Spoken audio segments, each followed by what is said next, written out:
నమస్తే, welcome to SB news. ముందుగా headlines చూద్దాం.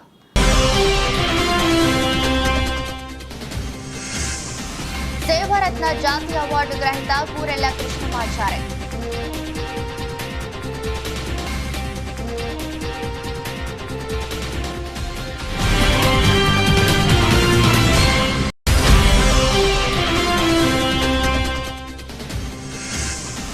శ్రీ మాల్గడ్డ ముత్యాలమ్మ దేవాలయంలో ప్రత్యేక పూజలు నిర్వహించిన దేవరకొండ ఎమ్మెల్యే బాలు నాయక్.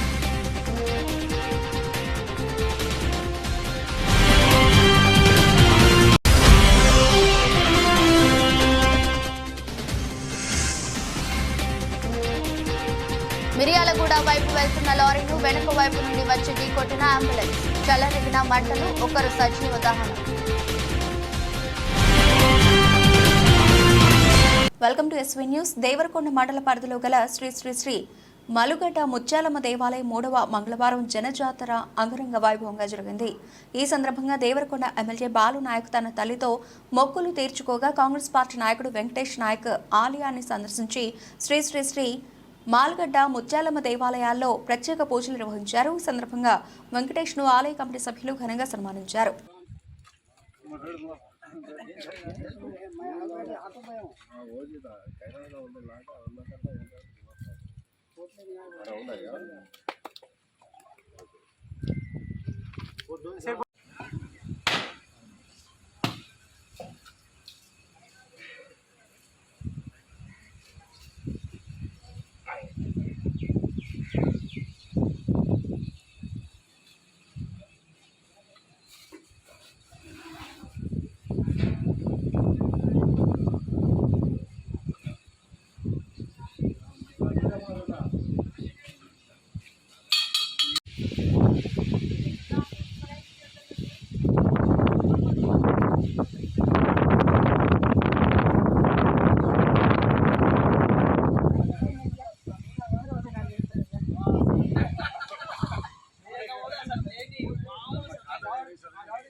నమస్తే, వెల్కమ్ టు ఎస్బీ న్యూస్. ఒక మంచి పని ఎలాంటి స్వార్థం నిస్వార్థాలను చూడకుండా పనిని మాత్రమే చూస్తూ పనిలో సేవను మాత్రమే ఆస్వాదించే గొప్ప లక్షణాలు పనికి పుచ్చుకున్న యువ స్వర్ణకారుడు కూరెళ్ల కృష్ణమాచారి. అప్పుడెప్పుడో చిన్నతనంలోనే గ్రామంలో విద్య అభ్యసిస్తూ గ్రామమే లోకమని భావించిన ఆ యువకుడు పట్టణాలు దాటి రాష్ట్రాలు దాటి జాతీయ స్థాయిలో ఒక గొప్ప పేరు ప్రశంసలు సంపాదించుకున్నారు. తాను తన చుట్టూ ఉన్న వాళ్ల కోసం పరితపిస్తూ కొంతైనా కొంత సేవ చేయాలనే సంకల్పంతో కుల సంఘంతో పాటు ప్రపంచ వ్యాప్తంగా ప్రజాదరణ పొందిన లయన్స్ క్లబ్ లో 2 పర్యాయాలు వివిధ హోదాల్లో పనిచేసి విశిష్ట సేవలు అందించినందుకు గాను బహుజన సాహిత్య అకాడమీ వారు గుర్తించి సేవారత్న అవార్డును బహుకరించారు. నిజంగా గొప్ప విషయం. చందంపేట మండలంలోని చిత్రియాల గ్రామానికి చెందిన కూరెళ్ల కృష్ణమాచారి గతం 10 సంవత్సరాలుగా లయన్స్ క్లబ్ స్వర్ణకారుల బీసీ సంఘంలో అనేక రకాల పదవులు చేస్తూ ప్రజలకు సేవ చేస్తూ నిత్యం సమాజ సేవ చేసినందుకు గాను గుర్తించి బహుజన సాహిత్య అకాడమీ జాతీయ చైర్మన్ నల్ల రాధాకృష్ణ మరియు నల్గొండ జిల్లా సెలెక్టెడ్ కమిటీ జిల్లా చైర్మన్ డాక్టర్ చింతపల్లి శ్రీనివాస్ గౌడ్ అవార్డును ఎన్నిక చేశారు. ఎన్నిక చేసినందుకు గాను కృతజ్ఞతలు తెలిపారు. ఈ అవార్డును హైదరాబాద్ లోని బహుజన సాహిత్య అకాడమీ జాతీయ కార్యాలయంలో అందజేశారు. ఈ సంవత్సరం జూన్ 10వ తేదీన మహారాష్ట్రలోని పూణేలో నిర్వహించే బహుజన రైటర్స్ 4వ సమావేశం సందర్భంగా సేవారత్న జాతీయ అవార్డును అందజేయనున్నట్టు తెలిపారు. వెస్టర్న్ ఇండియాలోని ఈ కాన్ఫరెన్స్ లో మహారాష్ట్ర, మధ్యప్రదేశ్, గుజరాత్, రాజస్థాన్, గోవా రాష్ట్రాల నుంచి సుమారు 500 మంది డెలిగేట్స్ హాజరవుతారని తెలిపారు. బహుజన అకాడమీ వారికి కృతజ్ఞతలు తెలిపారు. నాపై నమ్మకం ఉంచి అవార్డును సెలెక్ట్ చేసినందుకు గాను మరింత ఉత్సాహంతో పనిచేసి ప్రజలకు సేవ చేస్తానని కూరెళ్ల కృష్ణచారి తెలిపారు. మిత్రులు, నల్గొండ జిల్లా దేవరకొండ వాసి కూరెళ్ల కృష్ణచారి మరి వారికి సమాజ సేవ అన్న సోషల్ సర్వీస్ అన్న ఎంతో ముఖ్యం. మరి ఆ స్పిరిట్ తోటే వారు లయన్స్ క్లబ్లో క్రియాశీలకంగా పనిచేస్తూ అదేవిధంగా మరి వారి సామాజిక వర్గమైనటువంటి గోల్డ్ స్మిత్ సామాజిక వర్గ సమస్యల కోసం కూడా వారు పనిచేసినటువంటి వ్యక్తి. మరీ ముఖ్యంగా మరి కరోనా సమయంలో అనేక మందికి మరి ఫుడ్ డొనేషన్ కానీ మిగతా సహకారాలు కానీ అందించిన వ్యక్తిగా మరి వాళ్ళ సేవ అంటే లయన్స్ క్లబ్ అంటే సేవా దృక్పథమైన సంస్థలో పనిచేస్తున్నందుకు గాను బహుజన సాహిత్య అకాడమీ నేషనల్ కమిటీ వారు వారి యొక్క సేవలను పరిగణలోకి తీసుకొని సేవారత్న నేషనల్ అవార్డుకు సెలెక్షన్ చేయడం జరిగింది. ఈ యొక్క సెలెక్షన్ లెటర్ను హైదరాబాద్లోని బహుజన సాహిత్య అకాడమీ జాతీయ కార్యాలయంలో అందివల్ల ఈ యొక్క అవార్డును జూన్ 10వ తారీఖున మహారాష్ట్రలోని పూణేలో నిర్వహించబోయే western Indian Bahujan interest national కాన్ఫరెన్స్లో వారికి అవార్డును ప్రదానం చేయడం. వారిని ఈ అవార్డుకు గుర్తించి రికమెండ్ చేసినటువంటి నల్గొండ జిల్లా award selection committee member doctor Chintapalli Srinivas Goud గారిని అభినందిస్తూ బహుజన సాహిత్య అకాడమీ నేషనల్ కమిటీ తరఫున కృష్ణచారి గారికి శుభాకాంక్షలు. Welcome to SV news. PA Palli మండలం అంగడిపేట సమీపంలో మిర్యాలగూడ వైపు వెళుతున్న లారీని వెనుక వైపు నుండి వచ్చి ఢీకొట్టిన అంబులెన్స్ చెలరేగిన మంటలు, ఒకరు సజీవ దహనం. బండి అన్లోడ్ అయ్యి ఉంది. మరి ఇక్కడ నుంచి వస్తే కోలపాల నుంచి రావాలి, ఇలాంటి నుంచి మెల్లిందా రావాలి. జగద్గిరిగుట్ట పిఎస్ లో Balanagar ACP Hanumantharao press meet నిర్వహించారు. ఈ సందర్భంగా ఆయన మాట్లాడుతూ జగద్గిరిగుట్ట పిఎస్ పరిధిలో ఓ వాహనాల దొంగను అరెస్టు చేసి రిమాండ్ కు తరలించామని, పక్కా సమాచారంతో నేడు జగద్గిరిగుట్టలో వారం ఆనందరెడ్డిని జగద్గిరిగుట్ట క్రైమ్ పోలీసులు పట్టుకుని విచారించగా నిందితుడు పాత నేరస్తుడని, వివిధ పోలీస్ స్టేషన్ పరిధిలలో ద్విచక్ర వాహనాలు దొంగతనం చేసినట్లు నిర్ధారించాడని, మెదక్ కేపీహెచ్పీ జగద్గిరిగుట్ట పిఎస్ పరిధిలలో దొంగతనాలు చేశాడని తెలిపారు. ఇతని వద్ద నుండి 22 బైక్స్, ఒక ఆటో స్వాధీనం చేసుకున్నామని జగద్గిరిగుట్ట పోలీసులు అరెస్ట్ చేసి రిమాండ్ కు తరలించారని తెలిపారు.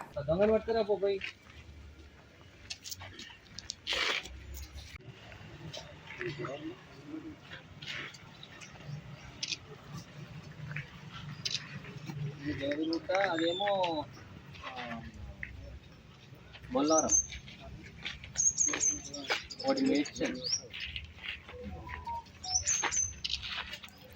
వీటికి మీద రాశారు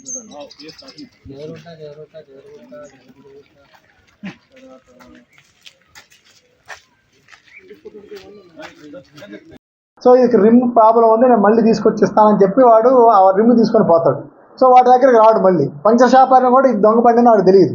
సో ఇంకోటి ఏంది, ఎక్కడైతే ఇది ఏం చేస్తాడు, ఇరిగిపోయింది కాబట్టి పనికిరాదు కాబట్టి ఇది నాది, ఎక్కడ తీసుకొచ్చాను స్క్రాప్లు దొరికింది కాబట్టి వాళ్ళకి అమ్మటం జరుగుతుంది. సో అట్లా తెలిసి మేము వెరిఫై చేసాం ఆల్రెడీ. ఎవరైతే ఒకరిద్దరిని ఐడెంటిఫై చేసాం, అటువంటి వాళ్ళు ఎవరు రిసీవర్ కనుక తెలిసి చేసిన వాళ్ళని కూడా వాళ్ళ మీద యాక్షన్ తీసుకోవడం జరుగుతుంది.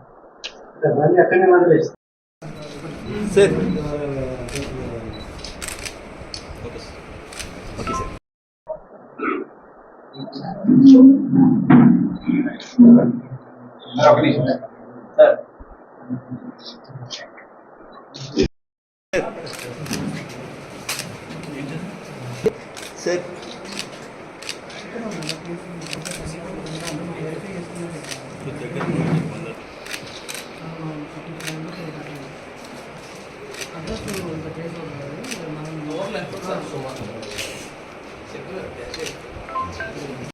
డిటెక్ట్ చేస్తే ఉందంటే మనం అటువంటి వాళ్ళని మళ్ళీ కూడా జరగనీయకుండా నిరోధించడానికి అవకాశం ఉంటుంది. కాబట్టి మా వాళ్ళు కూడా మీ తరఫున మా తరఫున అందరూ కూడా అప్రిషియేషన్ తెలుపుతున్నాను. So good job done by hour Jagadgirigutta police. Thank you అండి, థ్యాంక్ యూ వెరీ మచ్. ఎట్లా చేస్తాడంటే ఇతను బాగా తాగుడుకు బానిస అయ్యాడు.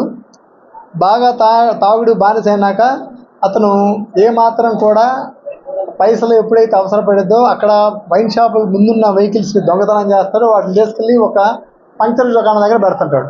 వాడికి ఎంత అయితే అవసరమో ఆ రిమ్ములు లేకపోతే వెనక్కి ముందు వాళ్ళకి అవసరం ఏదైతే ఐరన్ పార్ట్స్ ఉంటే వాటిని డిపాజిట్ చేసి సపరేట్ చేసి వాడిని ఎక్కడైనా స్క్రాప్ దుకాణంలో అమ్ముతాడు. వాడికి ఎంత అవసరం 500 1000 రూపాయలు ఎంత అవసరం అయితే వాటిని తీసుకొని పోయి తాగుతాడు. అయిపోయిన వెంటనే మళ్ళీ దొంగతనం కూడా స్టార్ట్ చేయడం జరుగుతుంది. ఇట్లాగే మొన్న సాయంత్రం మన వైన్ షాప్ దగ్గర ఇట్లాగే చేస్తుంటే పట్టుకోవడం జరిగింది మన క్రైమ్ స్టార్ పట్టుకోవడం జరిగింది. ఈ ఎటువంటి స్క్రాప్ దగ్గర దుకాణం చేస్తున్నాం వాళ్ళని కూడా రిసీవర్గా తీసుకొని వాళ్ళ మీద కూడా కేసు బుక్ చేయడం, డెఫినెట్గా వాళ్ళ మీద ఇనిషియేషన్ యాక్షన్ సెక్షన్ 411 ప్రకారం వాళ్ళ మీద కేసు చేస్తాం, వాళ్ళ దగ్గర రికవరీ చేస్తాం, వాళ్ళని కూడా యాక్షన్ తీసుకోవడం జరుగుతుంది. డిటెక్ట్ చేస్తే ఉందంటే మనం అటువంటి వాళ్ళని మళ్ళీ కూడా జరగనీయకుండా నిరోధించడానికి అవకాశం ఉంటుంది. కాబట్టి మా వాళ్ళు కూడా మీ తరఫున మా తరఫున అందరూ కూడా అప్రిషియేషన్ తెలుపుతున్నాను. So good job done by our Jagadgutta police. Thank you అండి, థ్యాంక్ యూ వెరీ మచ్. ఎట్లా చేస్తాడంటే ఇతను బాగా తాగుడుకు బానిస అయ్యాడు. బాగా తాగుడు బానిస అయినాక అతను ఏమాత్రం కూడా పైసలు ఎప్పుడైతే అవసరపడిద్దో అక్కడ వైన్ షాపుల ముందున్న వెహికల్స్ని దొంగతనం చేస్తాడో వాటిని తీసుకెళ్ళి ఒక పంక్చర్ దుకాణం దగ్గర పెడుతుంటాడు. వాడికి ఎంత అయితే అవసరమో ఆ రిమ్ములు లేకపోతే వెనక్కి ముందు వాళ్ళకి అవసరం ఏదైతే ఐరన్ పార్ట్స్ ఉంటే వాటిని డిపాజిట్ చేసి సపరేట్ చేసి వాడిని అక్కడ స్క్రాప్ దుకాణంలో అమ్ముతాడు. వాడికి ఎంత అవసరం 500 1000 రూపాయలు ఎంత అవసరం అయితే వాటిని తీసుకొని పోయి తాగుతాడు. అయిపోయిన వెంటనే మళ్ళీ దొంగతనం కూడా స్టార్ట్ చేయడం జరుగుతుంది. ఇట్లాగే మొన్న సాయంత్రం మన వైన్ షాప్ దగ్గర ఇట్లాగే చేస్తుంటే పట్టుకోవడం జరిగింది మన క్రైమ్ స్టాఫ్ పట్టుకోవడం జరిగింది. ఈ ఎటువంటి స్క్రాప్ దగ్గర దుకాణం చేస్తున్నాం వాళ్ళని కూడా రిసీవర్గా తీసుకొని వాళ్ళ మీద కూడా కేసు బుక్ చేయడం, డెఫినెట్గా వాళ్ళ మీద ఇనిషియేషన్ యాక్షన్ సెక్షన్ 411 ప్రకారం వాళ్ళ మీద కేసు చేస్తాం, వాళ్ళ దగ్గర రికవరీ చేస్తాం, వాళ్ళని కూడా యాక్షన్ తీసుకోవడం జరుగుతుంది. తెలంగాణ గ్రామీణ వైద్యుల సమాఖ్య సంఘం విలేకరుల సమావేశం. తెలంగాణ వైద్య మండలి సభ్యులు మాపై చేసే దాడులను ఆపివేసి గతంలో ఇచ్చిన జీవోలను సవరించి శిక్షణ పూర్తి అయిన వారికి సర్టిఫికేట్లు ఇవ్వాలని విజ్ఞప్తి. మేడ్చల్ జిల్లా పలు ప్రాంతాల్లో తెలంగాణ వైద్య మండలి ఆధ్వర్యంలో నకిలీ వైద్యుల సెంటర్లపై దాడులు నిర్వహించి 50 మంది నకిలీ వైద్యులను గుర్తించారు. 8 మంది సభ్యులు వేర్వేరు బృందాలుగా ఒకేసారి తనిఖీలు నిర్వహించడం తెలిసిందే. వారు స్వర్గస్థులు అయినారు. అయితే ఇప్పుడు మేము కోరుకునేది ఏంటంటే మరి ఆ గుర్తింపు ఇచ్చినప్పుడు ఇప్పుడు మన ఈ ప్రభుత్వం కూడా మాకు ఏది ఎలక్షన్ సమయంలో ఏది మా వ్యవస్థ గురించి ఆర్మీ వ్యవస్థ గురించి మన ఎన్నికల మేనిఫెస్టో కూడా పెట్టింది. ఆమె ఎన్నికల మేనిఫెస్టోలో గుర్తింపు ఇస్తామని చెప్పేసి అని ఎలక్షన్ సమయంలో పెట్టినప్పుడు మరి మాకు ఆ గుర్తింపు ఇవ్వండి.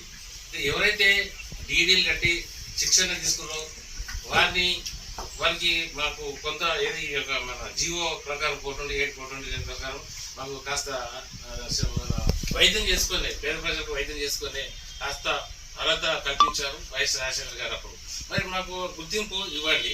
తర్వాత ఎవరైతే జూనియర్ ఈ మధ్య కొత్తగా ఒక గత 45 సంవత్సరాల నుంచి ఎవరైతే జూనియర్గా ఆర్మీ వైద్యులు వస్తున్నారో వారు ఈ యొక్క నిబంధనలు అతిక్రమిస్తున్నారో వారి మీద చర్యలు తీసుకోండి.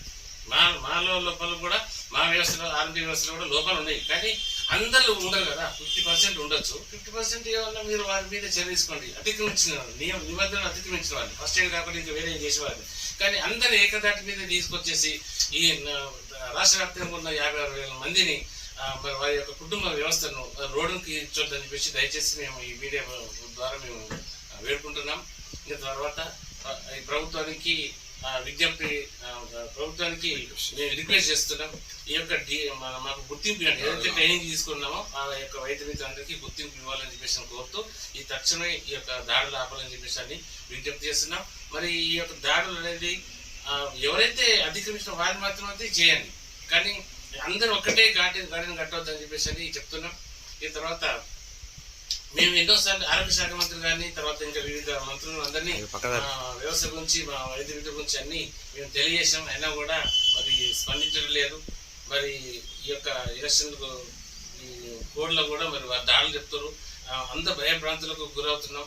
మరి కాబట్టి మాకు ఇంకొకటి ఇదే టీఎస్ఎంసీ వారు మాకు పిలవండి, లేకుండా మేమని పిలుస్తాం, చర్చ జరుపుతాం. ఎందుకు ఇట్లా అవుతుంది, మీకు కూడా జీవో ఉన్నదని యాక్టివ్ ఉన్నదని చెప్పేసి అని మీరు ఈ విధంగా చేయడం ఏకాఏకిగా అందరి వ్యవస్థ మీద దాడులు చేయడం మరి ఇది సబబు కాదని చెప్పేసి నేను విజ్ఞప్తి చేస్తున్నాను. కాబట్టి మనం చర్చ జరపండి, చర్చ ద్వారా అన్ని విషయాలు కాస్త మనం దాంతో కొన్ని మీకు కూడా ఎవరు అందరి తెలంగాణ గ్రామీణ వైద్యుల సమైక్య రాష్ట్ర వర్కింగ్ ప్రెసిడెంట్గా మరి మా రాష్ట్ర కార్యదర్శి విష్ణు గారు మా బృందం అందరం కలిసి ఈరోజు మా ఆర్ఎంపీ డాక్టర్ల మీద జరుగుతున్న తెలంగాణ మెడికల్ కౌన్సిలింగ్ వారు చేస్తున్న దాడులను ఆపవలసిందిగా, దానికి మేము కూడా సహకరిస్తున్నాము. మీరు చేస్తున్న పని బాగా మంచి పనే, దాన్ని మేము కాదనం. కాకపోతే అన్ని అడ్డు పెట్టుకొని అమాయక ఆర్ఎంపీ పిఎంపీ డాక్టర్లను భయభ్రాంతులు చేయడం ఇది సమంజసం కాదు సార్.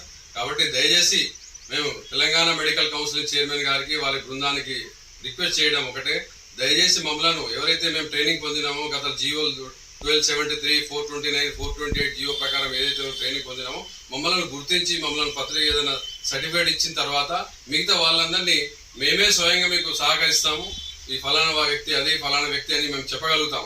కాబట్టి అందరినీ ఏకతాటిగా ఆర్ఎంపీలు వీళ్ళు నకిలీ డాక్టర్లు నకిలీ వైద్యులని మా ఆత్మగౌరవాన్ని దెబ్బతీయడం సమంజసం కాదని సార్ మేము ఈ సందర్భంగా వేడుకుంటున్నాం సార్. దయచేసి ఇప్పుడైనా మమ్మల్ని గుర్తించిన ఎవరైతే ట్రైనింగ్ పొందిన డాక్టర్లు ఉన్నామో మమ్మల్ని అందరినీ ఒక పత్రిక ఒక ఐడి కార్డు ఏమైనా ఇచ్చిన తర్వాత మీరు మమ్మల్ని ఇచ్చేయండి. కానీ ఒకటేసారి హరాస్మెంట్ చేయడం అనేది చాలా తప్పు. కాబట్టి దయచేసి ప్రభుత్వానికి కూడా వేడుకుంటున్నాం, ఈ తెలంగాణ మెడికల్ కౌన్సిల్ వాళ్ళకి కూడా కోరుకుంటున్నాం ఒకటే, మమ్మలను భయభ్రాంతులు చేసి ఇటు ప్రజలని కూడా ఇబ్బంది పెట్టకండి. ఈ సందర్భంగా ప్రజలు కూడా చాలా మంది ఇబ్బంది పడుతున్నారు. మీ దాడులు 15-20 రోజుల నుంచి మీ దాడులను చూసి మేము ప్రథమ చికిత్స కూడా చేయకుండా మూసుకొని మేము కూర్చుంటాం. మా భవిష్యత్తు ఏం కావాలి? మేము కూలీ నాలు చేయలేము. ఇప్పుడు 60-70 సంవత్సరాల నుంచి ప్రాక్టీస్ చేస్తూ ఉన్నాం. మేము ఏకతాటిగా వచ్చి మీరు ఇప్పుడే బంద్ చేసేసి క్లోజ్ చేసేయండి, మమ్మల్ని కేసులు బుక్ చేయడం అనేది సమంజసం కాదని ఈ సందర్భంగా తెలియజేస్తున్నాం. దయచేసి మమ్మలను ఒక సూచన చేసిన తర్వాత ఫలానా మేము ఇది చేసిన తర్వాత మీరు చేయండి, దాన్ని మేము కాదనం.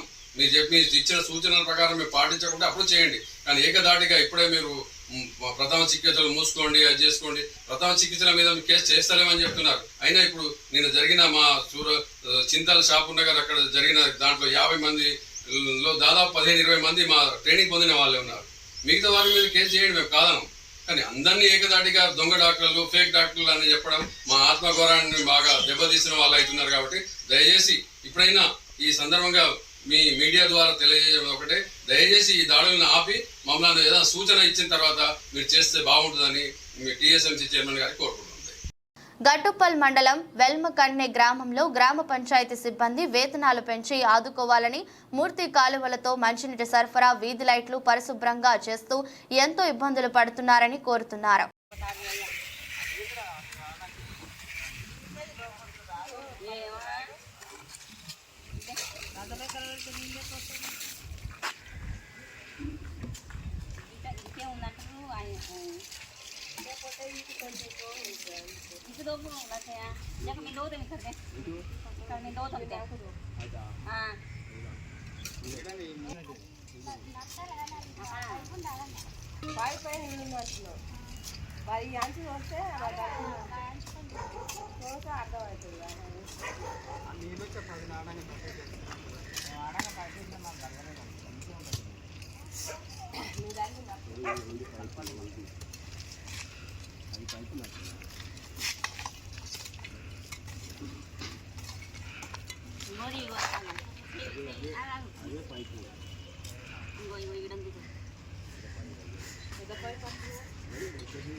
ప్రతి జబ్బులకు నయమయ్యే చికిత్సలు అందుబాటులో ఉన్నాయి. ప్రతి జబ్బుకు నయమయ్యే చికిత్సలు అందుబాటులో ఉన్నాయని hitech city branch Yashoda hospital senior వైద్యులు గణేష్ అన్నారు. నిర్మల్ జిల్లా కేంద్రంలోని మారుతి ఇంట్లో బ్లడ్ క్యాన్సర్ పై అవగాహన కల్పించారు. ప్రతి ఒక్కరూ పాత ఆలోచనలకు స్వస్తి పలుకుతూ నూతన ఆలోచనతో ముందుకెళ్లాలని అన్నారు. యశోద హాస్పిటల్లో అధునాతన పద్ధతులతో వైద్యం అందించడం జరుగుతుందన్నారు. క్యాన్సర్ జబ్బుపై ఆలోచనలు మానేసి ముందుకు వచ్చి చికిత్స తీసుకుంటే పూర్తిగా నయం చేసుకోవచ్చన్నారు. నిర్మల్ జిల్లాకు చెందిన 2 పేషెంట్లు బ్లడ్ క్యాన్సర్తో బాధపడుతూ తమకు సంప్రదించారని, ఇప్పుడు వారికి పూర్తిగా కోలుకుంటున్నారని అన్నారు. ఆకలి తగ్గడం, మళ్ళా జ్వరం రావటం, ఈ అన్ని క్యాన్సర్ కి వచ్చే లక్షణాలు బ్లడ్ క్యాన్సర్ లో కూడా కనపడచ్చు. అదే విధంగా ఏ రకమైన క్యాన్సర్ ఉంది దాన్ని బట్టి లక్షణాలు ఉంటాయి. ల్యూకేమియా అని బ్లడ్ క్యాన్సర్ మన శరీరంలో రక్తం తయారు చేసే ఫ్యాక్టరీ అంటే బోన్ నర్వ్, ఎముక మజ్జ, బోన్స్ లో బోన్స్ మధ్యలో ఉన్న బోన్ మ్యారో ఒక సాఫ్ట్ జిలాటినస్ టిష్యూ, అక్కడ బోన్ మ్యారో రక్త కణాలు ఉత్పత్తి అవుతాయి. సో ల్యూకిమియా క్యాన్సర్ ఉత్పత్తి ఆ బోన్ మ్యారోలో అయిన వల్ల అన్ని రక్త కణాలు పడిపోతాయి. ముఖ్యంగా 3 రకాల బ్లడ్ క్యాన్సర్స్ లో 3 రకాలు ఉంటాయి: ల్యూకిమియా, లింఫోమా, మయోమా. ఈ 3 రకాల బ్లడ్ క్యాన్సర్ ప్రస్తుతానికి అవైలబుల్ ఉన్న చికిత్సా పద్ధతి ద్వారా, ట్రీట్మెంట్ ద్వారా క్యూర్ అయ్యే అవకాశం 90% కింద ఎక్కువగా ఉంది. రైట్. సో ఈ వరల్డ్ బ్లడ్ క్యాన్సర్ డే ఈ జబ్బుల గురించి జనాలు ఒక జాగరూకత, ఒక అవేర్నెస్ క్రియేట్ చేసి ఇలాంటి జబ్బులు ఉన్న పేషెంట్స్ మన మధ్యలో ఉండొచ్చు, మన ఫ్యామిలీ మెంబర్స్ ఉండొచ్చు, మన సొసైటీలో మనకు తెలిసిన వాళ్ళ రిలేటివ్స్, ఫ్రెండ్స్, సొసైటీ మెంబర్స్ ఉండొచ్చు. వాళ్ళందరికీ ఒక పాజిటివ్ హోప్. మామూలుగా క్యాన్సర్ వర్డ్ అనగానే మనం ఈ జబ్బు క్యూర్ కాలేని జబ్బు, ఎంత ట్రీట్మెంట్ చేసినా మనిషి మంచిగా కాదు, ఎంత ట్రీట్మెంట్ చేసినా కూడా మనిషి పూర్తిగా ఆరోగ్యవంతంగా మళ్ళా కాదు. తల నుంచి పాదాల వరకు అన్ని అవయవాల క్యాన్సర్ లో బ్లడ్ క్యాన్సర్ ఒక ముఖ్యమైన 2 మాటలు ఉన్నాయి. ఒకటి, మామూలుగా క్యాన్సర్ అనగానే పేషెంట్ ఫస్ట్ ఆలోచన ఏమొస్తుంది? ఏ స్టేజ్ అంటే లివర్, లంగ్, కిడ్నీ, స్టమక్. ఈ క్యాన్సర్ లో ఆ క్యాన్సర్ అవయవం దాటి బయట వెళ్తే క్యూర్ అయ్యే అవకాశం చాలా తగ్గిపోతాయి అని ఒక కామన్ బిలీఫ్. కానీ బ్లడ్ క్యాన్సర్ అనేది దానికి స్టేజెస్ ఉండవు. శరీరంలో బ్లడ్ లేని చోట లేదు కాబట్టి బ్లడ్ క్యాన్సర్ ముందు నుంచి మొత్తం శరీరంలో ఉన్న క్యాన్సర్. దానికి స్టేజెస్ నుంచి ట్రీట్మెంట్ చేసిన కొందరు పేషెంట్స్ ధైర్యంగా ముందుకు వచ్చి రైట్ క్యాన్సర్ ట్రీట్మెంట్ అయ్యాక మామూలుగా జనాలు పబ్లిక్లీ అపియర్ అవ్వడానికి చాలా భయపడతారు. జనాలు ఏం ఆలోచిస్తారు, ఎలా తీసుకుంటారు ఈ పేషెంట్ కి జబ్బు వచ్చింది అని. సో అలా ఆ విచారణ పక్కన పెట్టి తానూరు మండల కేంద్రంలో బుధవారం వ్యవసాయ శాఖ ఆధ్వర్యంలో ఏఈఓ సంఘని రైతులకు విత్తనాలు కొనుగోలుపై అవగాహన కార్యక్రమం చేపట్టారు. ఈ కార్యక్రమంలో రైతులకు విత్తనాలు కొనుగోలు చేసేటప్పుడు తీసుకోవాల్సిన జాగ్రత్తలు వివరించారు. వ్యవసాయ శాఖ ద్వారా లైసెన్సు ఉన్న డీలర్ల వద్ద మాత్రమే విత్తనాలు కొనాలని, అలాగే తప్పనిసరిగా రసీదు తీసుకోవాలని, పంట కాలం పూర్తయ్యే వరకు కొనుగోలు చేసిన విత్తనాలకు సంబంధించిన రసీదు, విత్తన సంచి జాగ్రత్తగా ఉంచాలని రైతులకు సూచించారు. ఈ కార్యక్రమంలో వ్యవసాయ రైతులు తదితరులు పాల్గొన్నారు. చేర్యాల పట్టణ కేంద్రంలో వ్యవసాయ శాఖ మరియు పోలీస్ డిపార్ట్మెంట్ వారు కలిసి పలు ఫర్టిలైజర్ షాపులలో కల్తీ విత్తనాలు, కల్తీ ఎరువుల గురించి ముమ్మరంగా తనిఖీలు చేశారు. ఏడీఏ రాధిక మరియు ఏఓ అప్రోజా మరియు స్థానిక police station SI Damodar, CI Srinu మరియు ఇతర సిబ్బంది పాల్గొన్నారు. ఈ సందర్భంగా ఏడీఏ రాధిక మాట్లాడుతూ వివిధ ఫర్టిలైజర్ షాపులలో కల్తీ విత్తనాలు, ఎరువుల గురించి తనిఖీలు చేయడం జరిగిందని ఆమె చెప్పారు. ఎవరైనా కల్తీ విత్తనాలు, ఎరువులు అమ్మితే చట్టపరమైన చర్యలు తీసుకుంటామని ఆమె చెప్పారు.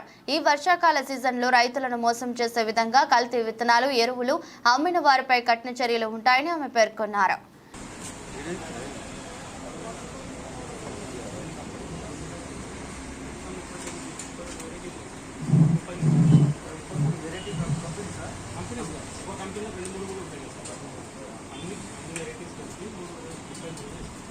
ఫార్మర్ ఎట్లా తీసుకుంటుంది, ఏది కావాలని పక్కన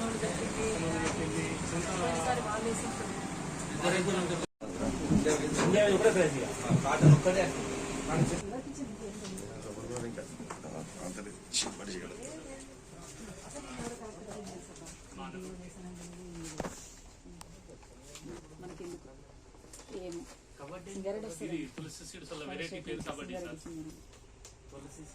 కాటన్ ఇదంతా ప్యాడీ సార్. మనకి ఎందుకబ్బా, మనం పడుచుకోవాలి. చాలా సెన్సిటివ్.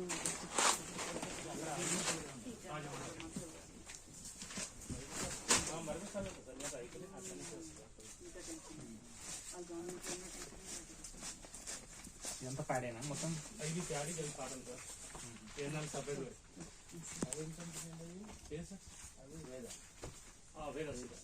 ఒకటి ఓపెన్ చేసి గొడవ అవుతుంది అని అసలు. ఆ జనరేషన్ రాకపోతే మళ్ళీ మన వెనకాల పడతారు. మీరు మంచి సీడీ ఇవ్వలేదంటారు.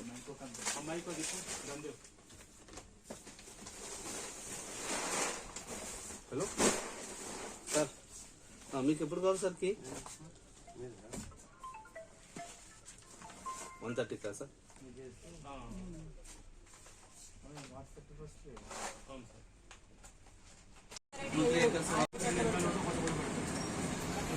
కూడా అట్లనే పెట్టమని ఒకటే వెరైటీ పెట్టద్దని వాతావరణం వర్షాలు ఎక్కువైనా తక్కువైనా ఒక రకం కట్టుకుంటే ఒక రకం కట్టుకుంటారు అట్లానే వాళ్ళు అన్ని ఒకటి పెట్టారు. ఇట్లా చాలా డిఫరెంట్ ఉంటాయి. వార్తలు ముగించే ముందు మరోసారి హెడ్లైన్స్. సేవారత్న జాతీయ అవార్డు గ్రహీత కూరెళ్ల కృష్ణమాచారి.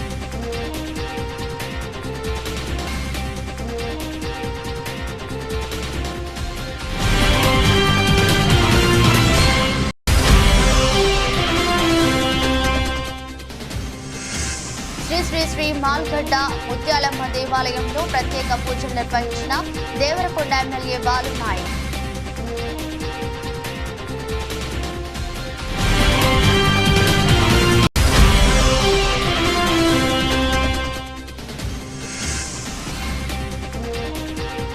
మిర్యాలగూడ వైపు వెళ్తున్న లారీను వెనుక వైపు నుండి వచ్చి ఢీకొట్టిన అంబులెన్స్. చెలరేగిన మంటలు, ఒకరు సజీవ దహనం. ఇది రోజు బులెటిన్. మరో బులెటిన్లో మళ్ళీ కలుద్దాం. అంతవరకు సెలవు. నమస్కారం.